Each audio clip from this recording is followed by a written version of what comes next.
What if your life or home situation isn't super conducive for hospitality? What do you do then? That's what we're going to talk about today. I'm Katie from Hospitable Homemaker, and I'm glad you're here. So I get this question quite often. What do I do if my home isn't conducive for hosting a large group of people? Or what do I do if my life situation just really isn't conducive for having people in my home often? There are some times when we kind of have to get over it, or we need to maybe just invite fewer people and be okay with a small group. But there are genuinely situations where our lives and our homes are not conducive for a season for practicing hospitality in them. And that is okay, because hospitality isn't just about hosting guests in your home. Hospitality is about living a life of welcome. The way that Romans tells us Christ welcomed us. Remember, it says, welcome one another as Christ has welcomed you for the glory of God. So that is our goal in hospitality, and there's a lot of ways for us to do this. Today I thought I'd talk about one specific way that I have seen believers do this that has been really a beautiful thing. So we know a few people who really were not in a situation to host guests in their home because of various situations with their families and their homes. It just wasn't good for their season that they were in to welcome people into their homes.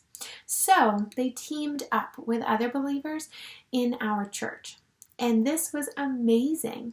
This little team became known as the people who always welcomed new people, who always hosted, who always were the first people to extend a dinner invitation. And that was so neat. But they did it together as a team. Their friendship became a way to offer a ministry as well, to serve others and to learn and grow and help the church.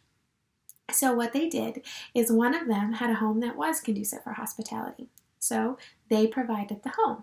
And the others were able to cook. So they would bring the meal. And together they would show up a little bit early and help clean up. They'd stay a little bit late and clean up the dishes. So the load of hospitality, the extra cleaning, the extra cooking, the extra dishes, that spread around to a group of friends that were really happy to do it. And the conversation came easier because sometimes it's difficult to get to know new people. And so conversation comes a lot easier if you've got more people to build it, more people to develop it, more people to chime in and ask questions. And that is what they did. And it was amazing and beautiful. So if you feel like for whatever reason, this season is really not good for your life and your home to have people in it regularly, find somebody that you can team up with. Maybe it's a neighbor and you can start hosting other neighbors. But very likely it's somebody in your church, and you can work together to invite the new people from church over, or to get to know the new members, or to just get to know the people that are existing members and you don't get to spend a lot of time with them. Use this as one opportunity to practice hospitality and to model the community of the church.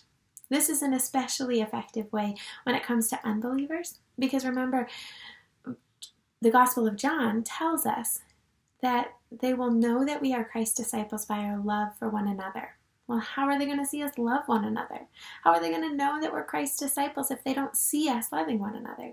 If we're inviting a few people from church and we're teaming up to offer hospitality, and we invite our neighbors or just various unbelievers into our home, they're going to see us loving one another. And through that, they will know that we are Christ's disciples. So don't see this as a bad thing. This is a beautiful thing and a good thing, and we should celebrate this.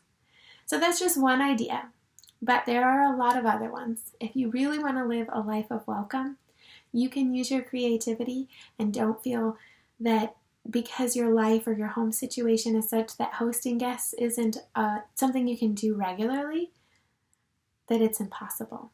You can still practice hospitality. You can still welcome.